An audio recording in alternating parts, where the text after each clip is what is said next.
I now take this opportunity to invite the moderator for our next session. Our panel discussion on is leadership gender neutral and what influences our will to lead. Mr. Sooraj Dhawan, he needs no introduction, founder, director, Falcon Exhibitions and honorary secretary IEIA. May I please invite you onto the stage, sir, and please lead us through the session, and he would be also introducing the panelists for the session.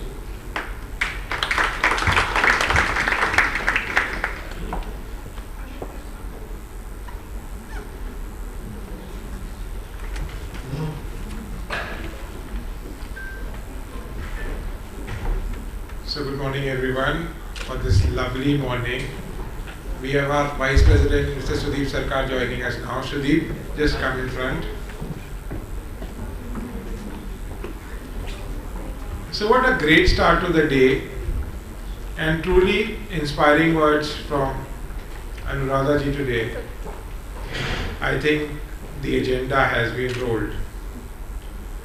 And in my opinion, when the God did his own Srishti, it was a perfect world. There was a day, there was a night, and everything was created in the right proportion. The cosmic dance of Nataraj, the Ardhanarishwar, always said that it's all 50-50.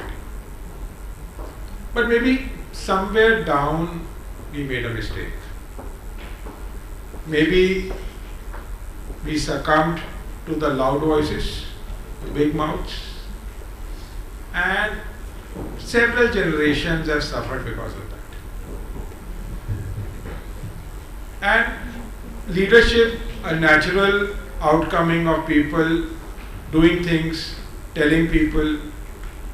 Maybe we feel today that women are no longer where they are supposed to be, leading when their turn comes. Today's session, when we are talking about is leadership gender neutral.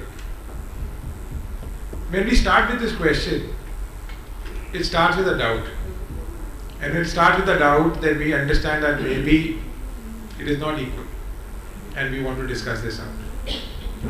So, I would like to invite my fellow panelists today, Ms. Rupinder, Brar, Principal Commissioner of Income Tax Delhi, and with years of experience in administration.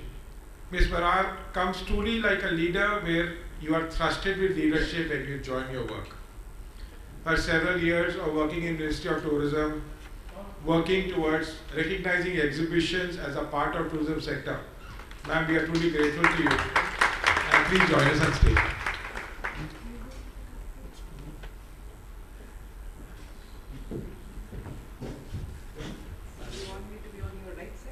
I would be standing, so I would like you to take the center stage. Yes. Our President, Ms. Sonia Prashar, again needs no introduction. A woman who has led from the front, a woman who has walked all the steps and has never taken an escalator in her life, makes all the difference of how leadership, true worth is recognized and led. Ms. Prashar, we are actually delighted to see your journey towards life, how sheer hard work, diligence, and a capacity to deliver makes you take the highest position in what you are doing today. I am truly amazed by her energy levels and how hard work can give you the best results. I welcome you today. We have Ms. Anita Rastogi, Partner Tax PwC. Again, taxation, income tax, always a man's domain, but we are two of the leading people here. One who decides, adjudicates, and the other one who is proposing. It's truly a deadly combo. Please, I welcome you, Anita, on stage.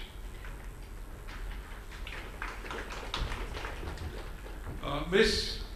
Ashita Marya, CEO Franchise India, is going to join us soon. So maybe we can wait. She will join during the discussions, and we can start our discussions now.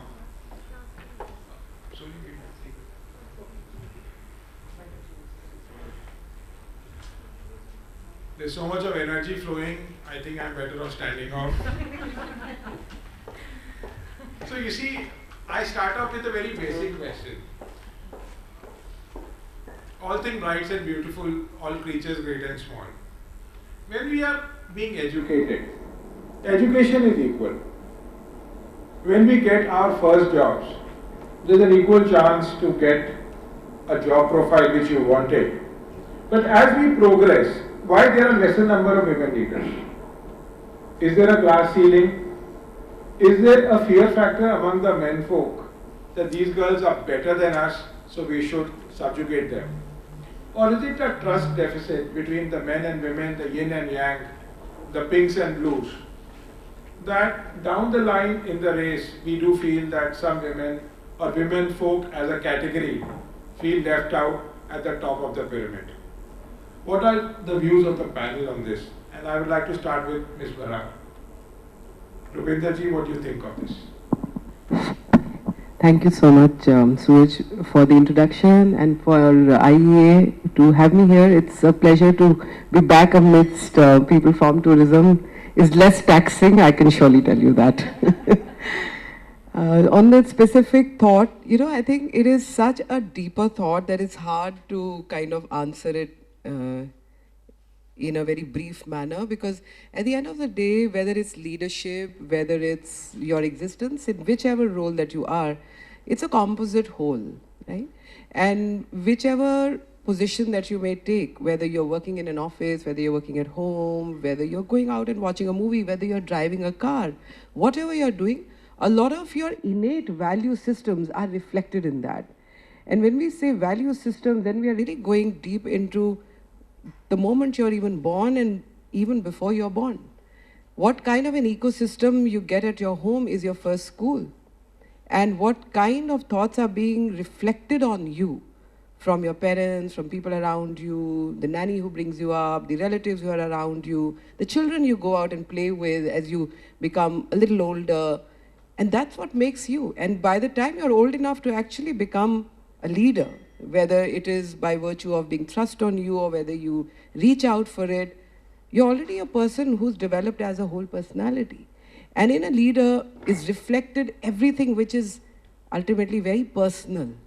And that's why if we look at the more obvious leadership roles in society, different leaders bring very different kind of solutions, they bring very different kind of paradigms into it. So I think defining leadership role, let's say even if it was in a workspace, it is not isolated from your overall existence. And that's where become the mixing of the problem and the solutions. Because if you are fortunate enough to be born in an environment which was just more thinking or was just that much more questioning of the existing social spaces, you'll grow up into being a more, I wouldn't necessarily use the word liberal, but I would say a lot more thinking person. And once you think and once you question whatever is around you, you're bound to find a lot of things that work well for you and the society and a lot of things that don't work so well. And if you find that things are not working so well, not only for you as an individual, but collectively as a society, you're likely to work towards improving those and thereby also becoming a leader. I think you can get thrust into a leadership role and you can let it die. But if you are a thinking person, you're just going to seize that opportunity and become a better leader in a given situation. So I don't know if I'm able to answer, but I'm really hoping out of today's session, and that was one reason for agreeing to be here with all of you, was that I think all of us need to go back and think that in our own spaces, wherever we are we really maximizing our potential? Are we questioning enough? Or are we just accepting a lot of things simply because some of us are more fortunate than the others? Are we doing our bit to change things around for us? And willy-nilly, sometimes we ourselves can be caught into existing paradigms, because sometimes you don't even realize that you might be perpetrating something that if it was brought out in black and white, you'd say, no, it's not a good idea. But because you're used to it, the inertia sets in and you just continue to do what you do. So maybe I've left you all a little more confused with my answer, but that's the purpose. Yeah. See, confusion always gives to more thought processes rising. So it's better to start with being confused and come to a conclusion during this discussion. See, I've always wondered, why do we clap when we say today's Air Vistara is an all-woman crew? Why do we say today we have a women pilot? Why do we say today's metro train is being run by a woman? Somewhere down the line, maybe we are trying to say, इनको और मौका दो, इनको और encouragement दो, but that was not the path which was destined initially. We did make some dark ages mistakes, and this is where we are suffering. Sonia ji, what is your viewpoint on this about women leadership at the top? Basic through your experiences and your journey of life. Thank you, Sooraj. First of all, very inspiring words from you, Ms. Brar. I think there's no simple reason and there's no simple solution as to say why are less women in the leadership position. What Ms. Brar said and what our former speaker also said, it's all about mindsets. It's all about conditioning. It's all about empowering. I mean, she came from a family of 4 sisters. We have 5 sisters. And we're growing around with the sisters, you know. What was most important was what were our parents imbibing into us. You know, were they empowering us? Were they telling us, yes, you should get married at the age of 23 or 22? Or they said education was the most important thing for you. Please go out, step out. And I remember a time where I was, you know, from my first job to the second job, was about, you know, jobless for 9 months. Also 9 months. Not that I was pregnant, but, you know, I was jobless for 9 months. And that's the time I remember, you know, doing some additional courses here and there. And my mother, she was literally kind of going behind me, taunting me to say, what the hell? What is wrong with you? What are you doing here? Why don't you just step out? I said, no, I'm looking for another job. She said, no, probably you're not looking at very actively. So this actually impacted my way of thinking as well. And that was with the rest of the sisters as well. Because how you're conditioned, how you're empowered, right from your school level, from your peer group, and also, of course, at home, and of course in society, that is something which is going to change the mindsets. We all talked about that we have the skills, we have the intelligence, we have the will, but what is then lacking? Probably lacking is the confidence. Lacking is the trust in oneself. And that is something which our former speaker also said, please own the uniqueness which you have.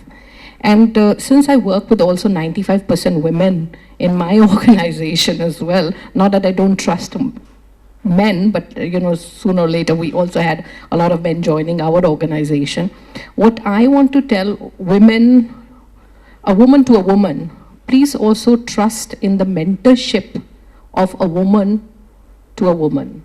Most of the times there is also a distrust to say, oh my God, probably she's not ready to give me success, or she's not ready to encourage me. But if you don't really need to have only male mentors. There could be female mentors around you as well. So a female to female mentorship is also something which I personally really try to engage in and try to, of course, inspire the women around me. So again, owning yourself, owning the uniqueness, and of course, a mentorship around you, please seek that. And yeah, I think even I'm more confused as to what is the solution, what is the reason. There is no reason and there is no solution. I think we just need to learn every day. And what we are trying to achieve today morning as well is only because we want to go back inspired, you know, back to our offices to say, hey, you know, we've been doing very well, and what more can I do? And my mantra also was, though, even though you might ask right in the end, what is your mantra? My mantra was, work so hard, become so relevant that the world cannot ignore you. You know, that is something, because there are positions or situations in life where they say, okay, you know, leave it. But you work so hard, even silently most of the time, you know, the first few years of your career, you said, I want to work hard, I want to work hard. But you become so relevant and so important in terms of your the contribution which you bring to the table, that it's very difficult for people around you to ignore you. And that is also something I don't know, I did to go ahead in my journey towards leadership. Yeah, thank you. Thank you, Sonia ji. See, this question was deliberated amongst IEIA as well when we were thinking about our leadership. Then we said, "Ab ki baar Sonia Sarkar." You're restricted to this room. So IIA leadership also thought that the hard work is shining so bright that what is the choice we have? And that's why it's indeed a pleasure to work under her presidency. So Anita, you come from a very dry professional background, taxation. And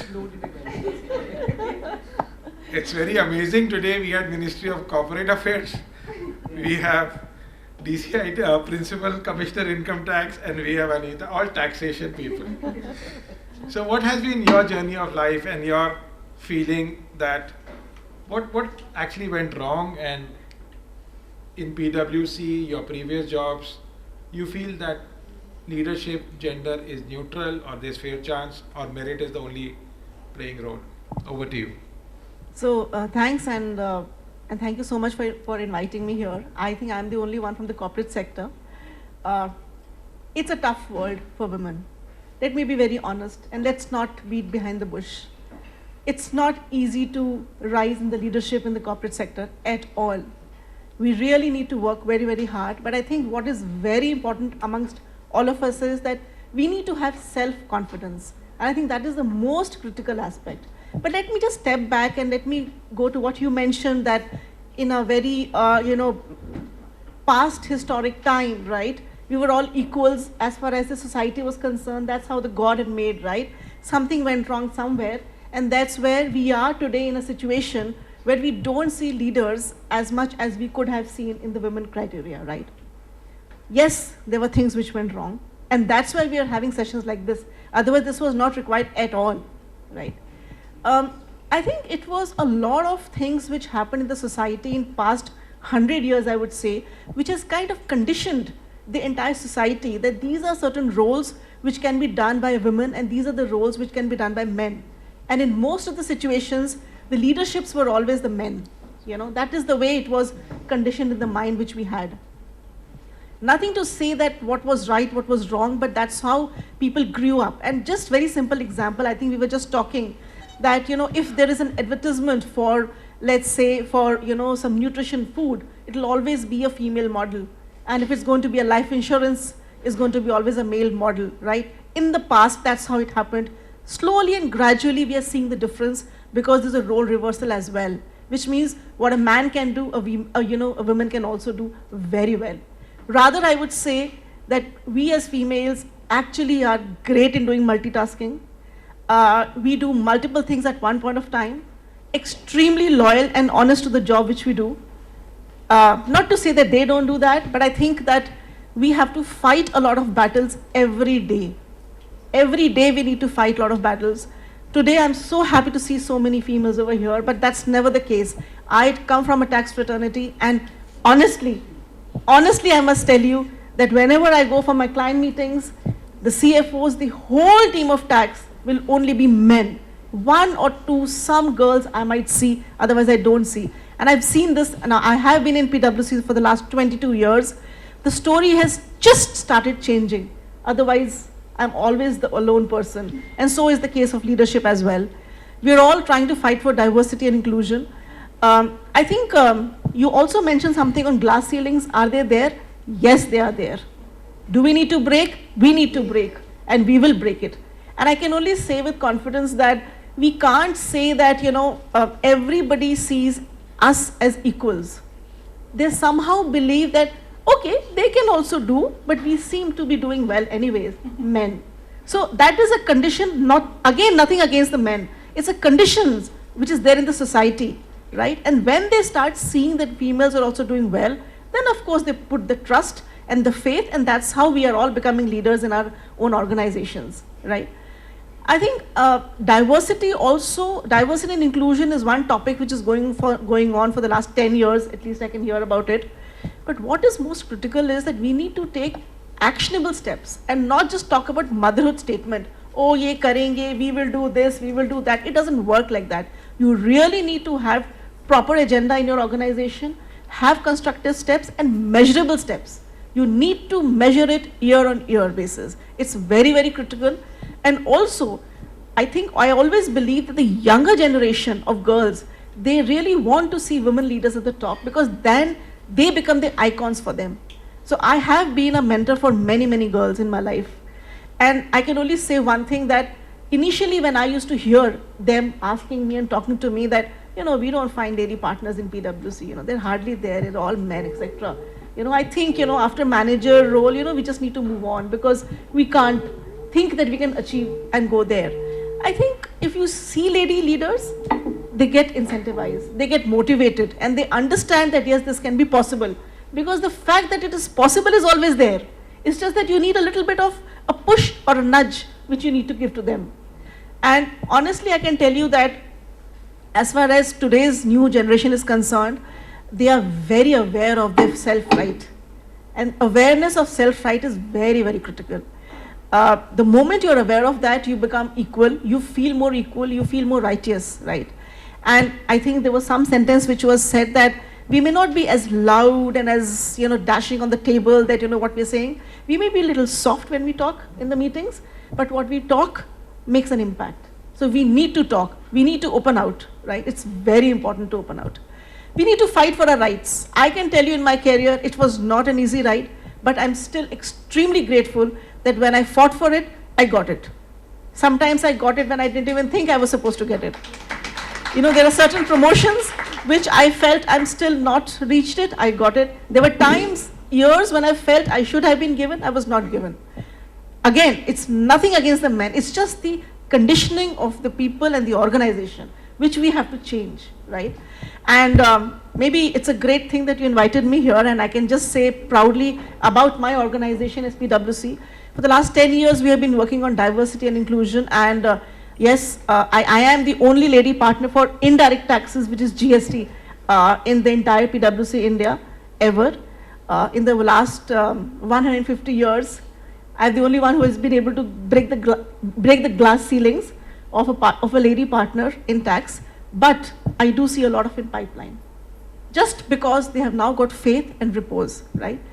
I also believe that great leadership is actually gender neutral, and people have to accept this point. We bring different dimensions as compared to men, and all of us together can become better leader in an organization to make better decisions, because we think differently, they think differently, but together we make a great combination. And that's what actually makes organization rise. So it's always, I think, the greatest leadership is to be gender neutral. Do not look at gender, just look at the competency of the person, the material of the person, the skill of the person. That is important, and not the gender at all. Gender should not come in the way ever. I think that is one thing which I would like to emphasize a lot upon. And I think there has been a lot of research, and I was just looking at yesterday night, and I noticed that there are multiple research which have actually said that balanced leadership always outperforms those with all male leadership. It always does that. Anyways, anything which is balanced is always good, right? So why not in leadership as well? Let me talk about my life, as you mentioned. So when I was junior and working hard, as she said, I've just followed it all my life. I think I just work a lot. You really, really have to outperform to star, to show that, hey, you can't ignore me. I am there, see me. My work speaks. I don't have to write broadcast about myself, but if you really work very hard, nobody can actually ignore you. Make yourself so relevant and so important in the organization that they cannot ignore you. Of course, it takes more effort, it takes consistency, but then, once you do that, it becomes a habit. And once it becomes a habit, you start actually nurturing it, you start enjoying it, right? And you start learning so much yourself personally. And I think that's exactly what I did and nothing more. I could see a lot of things happening in the organization, in every organization, it happens. It's just be focused on your job, do as much more you can do. You will learn yourself, you will grow yourself. People will not be able to ignore you. The organization will never be able to ignore you, because every organization needs good workers. Every organization needs good leaders, and that's the place where you need to make yourself. Couple of other things. So I again was, initially when I was a junior, we were sent to foreign countries to learn from abroad, as to how foreign guys work, how does the foreign developed countries work, right? We also need to learn. A list was made. Clearly, the list was all guys, right? And somewhere down the line, I saw my small little name coming over there. I was like pretty surprised. I said, "Mera number to aayega hi nahi," types. It will not come, for the simple reason that it's all the guys who go to Europe or to US for the secondments. But maybe God was great. I did a lot of work. People were not able to ignore me. And I was again the first a female who was sent on secondment to Europe. And it went on for repetitive things, because maybe they felt it was okay. But the beauty of it, I must tell you, was that when I was seconded as a shadow secondee to a leader, she was a lady. And I learned so much from her, small things. And she actually coached me and guided me. And she said that never feel that you are less privileged than men. Never feel that. Do as much as you can. They will themselves open their eyes and they will acknowledge you. And that's exactly what I did. And till today, she's my mentor. And I must say that we all should just have confidence in ourselves, do a lot of work, and I think that itself is going to make all of us leaders. Anyways, all of you are leaders here, but we want more leaders to be seen in the organization or in the country as a whole. I can actually go on talking till the morning, but I think I should I should now stop. Thank you so much.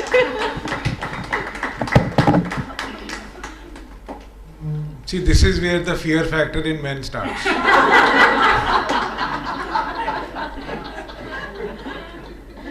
See, I can tell you by my experience, my organization is 87% women, and every day I have to catch up with them. They would say that, look, this has not been done, you are to be blamed, why don't you do this work? They finish their work at 5 p.m. and leave, and I'm catching up till 9, because I just cannot catch up with the energy levels. And to be honest, when it all started, there was a perfect balance in Shram and Shakti. And down the line, the Shram people started feeling that Shakti is there. So we should try to subjugate by our Shram or by our energy levels. But sheer work is making all the difference. We have with us today Ashita Marya, CEO of Franchise India, a women entrepreneur in her own rights, leading companies, advising companies what to buy, what to sell. So Ashita, what is your opinion on this? Oh, I completely agree. With Anita, I'm sorry I couldn't hear Sonia and Rupinder here, but I'm sure, coming here, I've been working for about almost 24 years, and I can, without even listening to them, I can understand what they've gone through, because all of us actually go through the same things.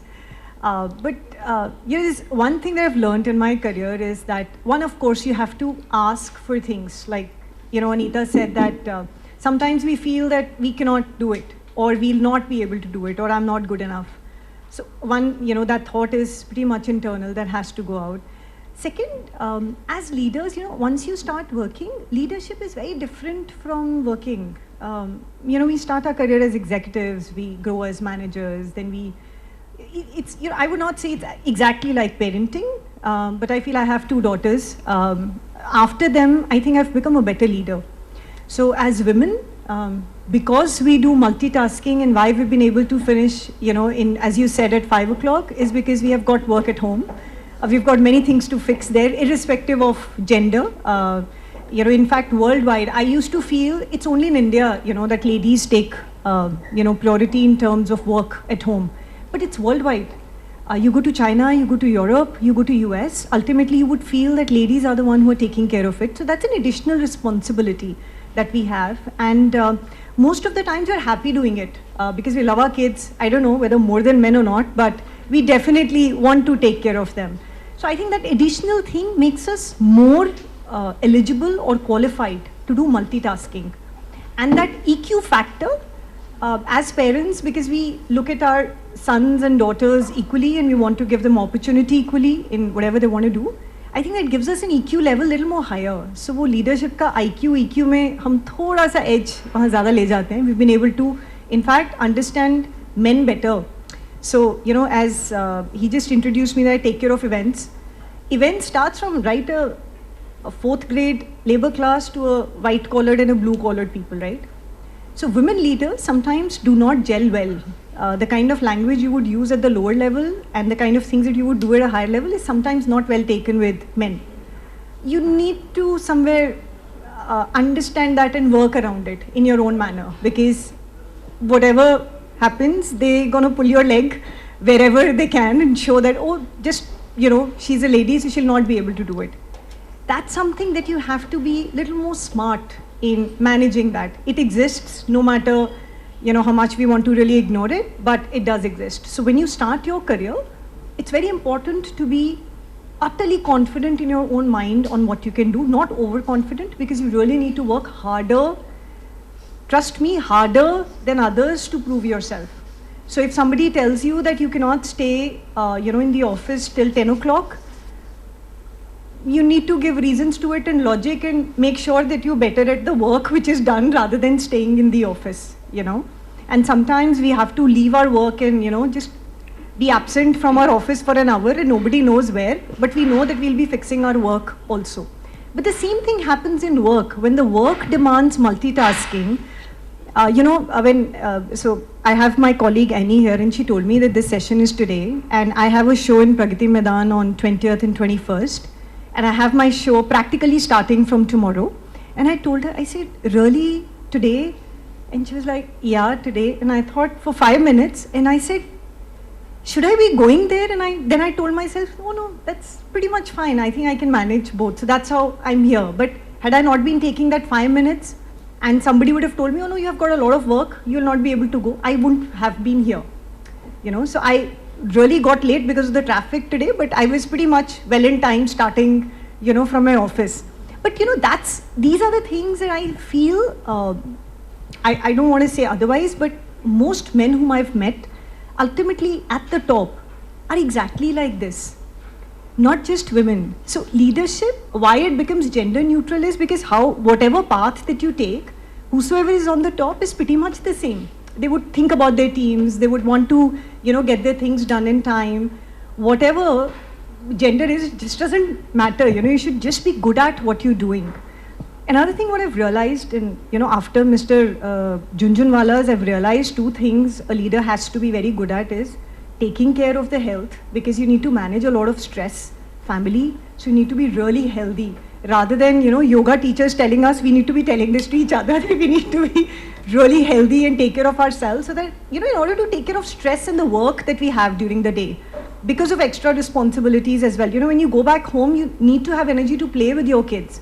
Otherwise, you're not being holistic. No pressures there. I mean, we can tell our kids, you know, that we are busy, but otherwise, and second thing I feel, a leader has to have many shades. Things have changed in past 10, 15 years.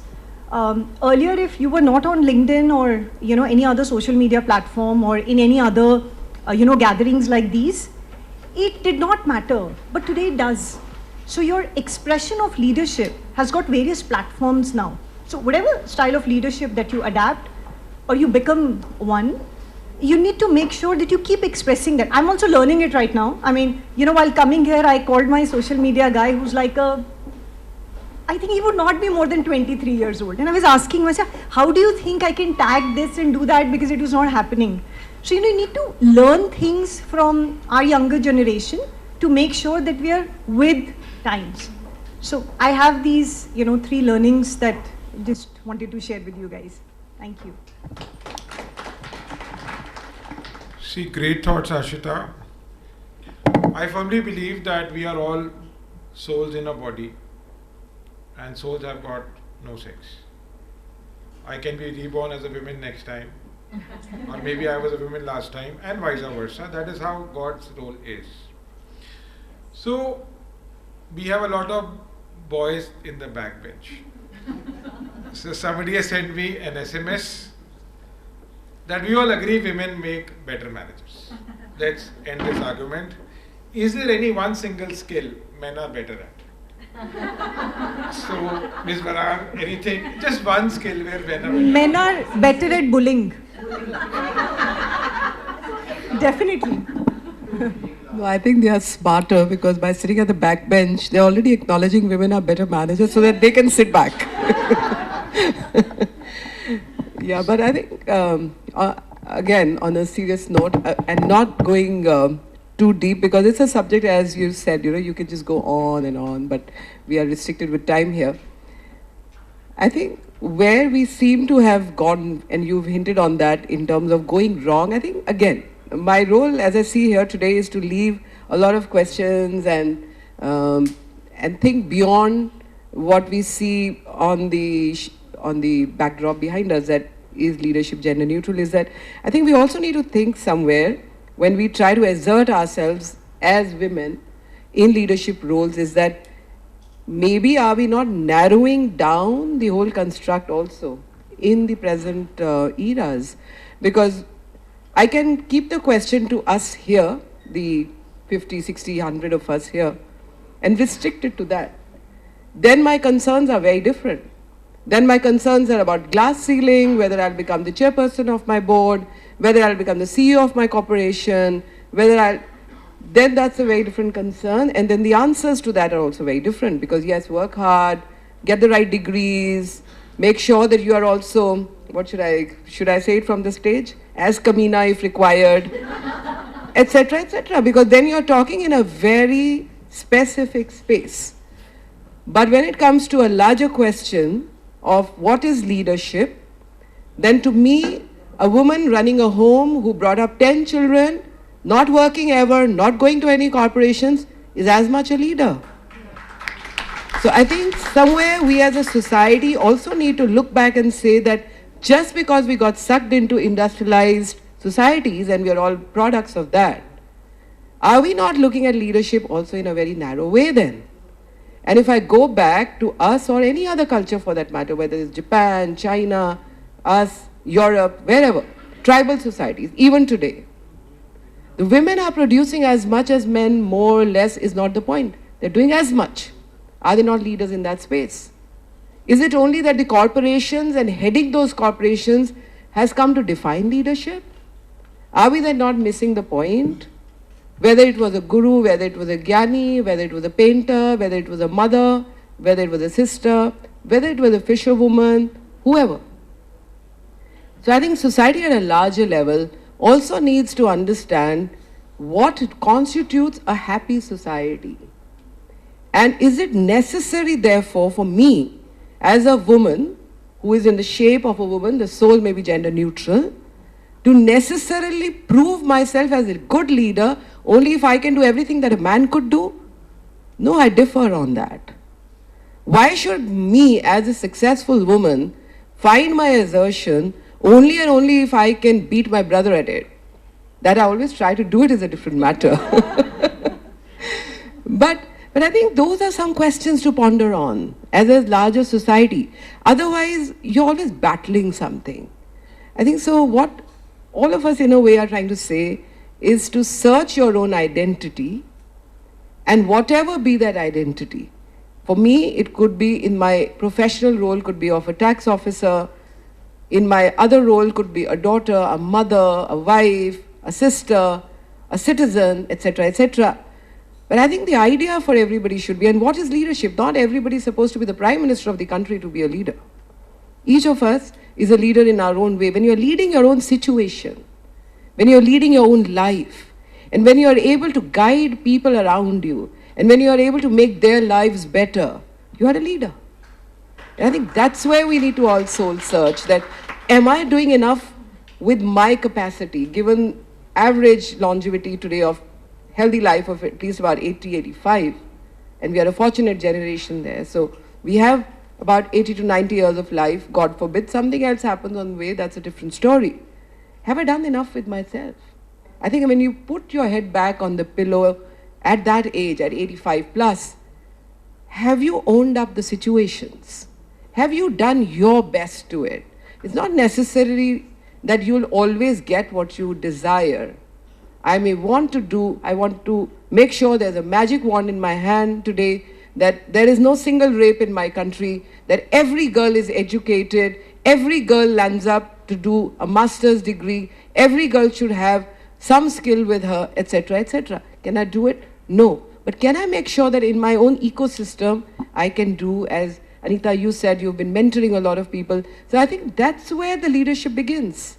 And if each of us can go back and be leaders of our own lives and our own situations, the task is accomplished at a societal level. Yeah? So that's what I wanted to say. And where men are better, we'll have another conference on that. And we'll have women in the backbench. But honestly, there would be no life without men, right? You need those compliments from them. So you all need the biology them to experts look would dull agree on and drab so that women look brighter. Yes.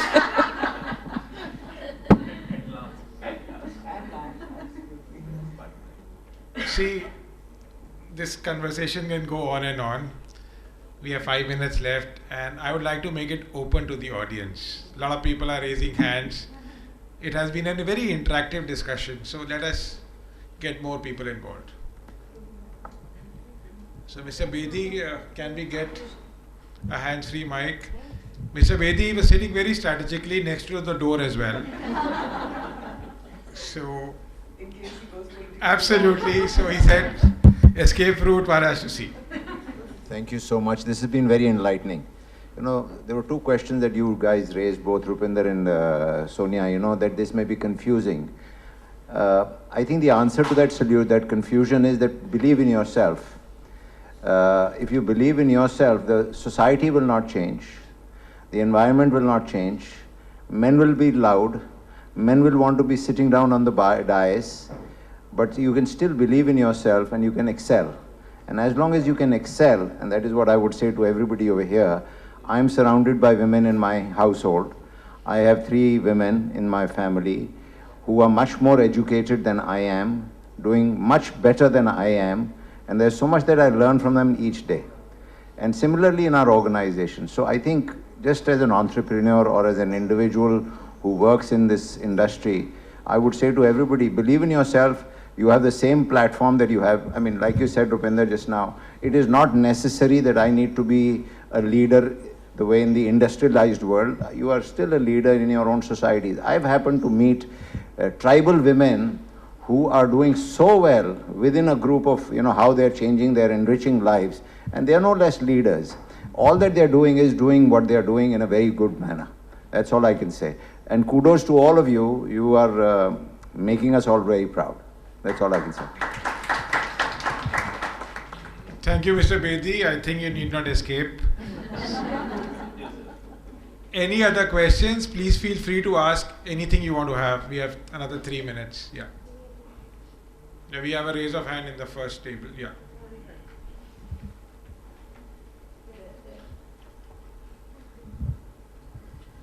Well, ma'am, I would agree with you totally, Mr. Rupinder Brar, because corporate life is just one aspect of the life of a woman. And what I wanted to say was, as you were saying, at the age of 85, a person who has just concentrated on only that aspect of life, that's corporate life, is not successful, according to me, because you have spoken about women in all walks of life, whether they are just a mother or just a woman engaged in agriculture or whichever. So that is what I really agree with, because at the end of the day, Steve Jobs was a very sad man despite being so successful. So everything that we look into, whether it is family, children, our immediate surroundings, our ecosystem, that's also very important, and giving equal attention to all that does make us what we are. Thank you. Great words of wisdom. Thank you very much. Anybody else? So everybody agrees that the battle has been won. See, I always felt that the balance is the key thing for success. And a balanced mind is the relaxed mind. It can be doing forward thinking, it can be planning. But without balance, you are only trying to adjust and try to live. So creating that balance makes all the difference in life. I must thank all the panelists today. It has been a very heartwarming discussion. We know we cannot catch up with you. We would like to. And one day we will say it's 50-50. Thank you very much for today's session. We can have felicitations. I'll ask. Please join. Now, thank you to our super moderator, Mr. Dhawan, for leading us from confusion to conclusion.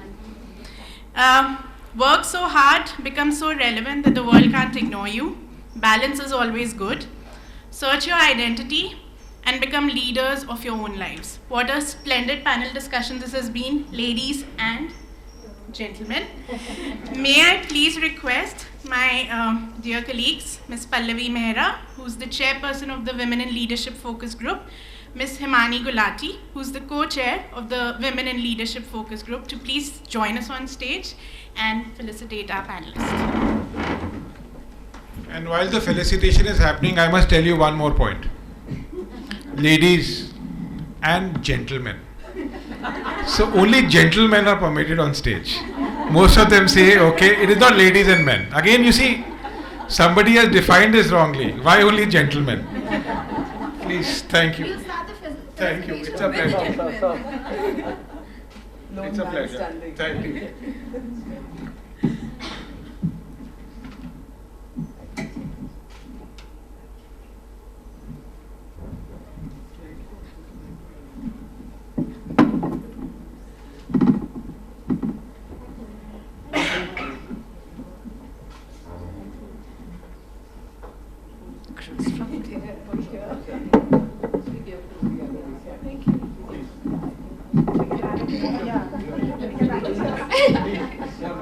This is called work-life balance. Yes, literally. Thanks, Sonia. Ma'am, please. For what photograph? Ma'am, please. Take a photograph. I think I'll go that side. Sir.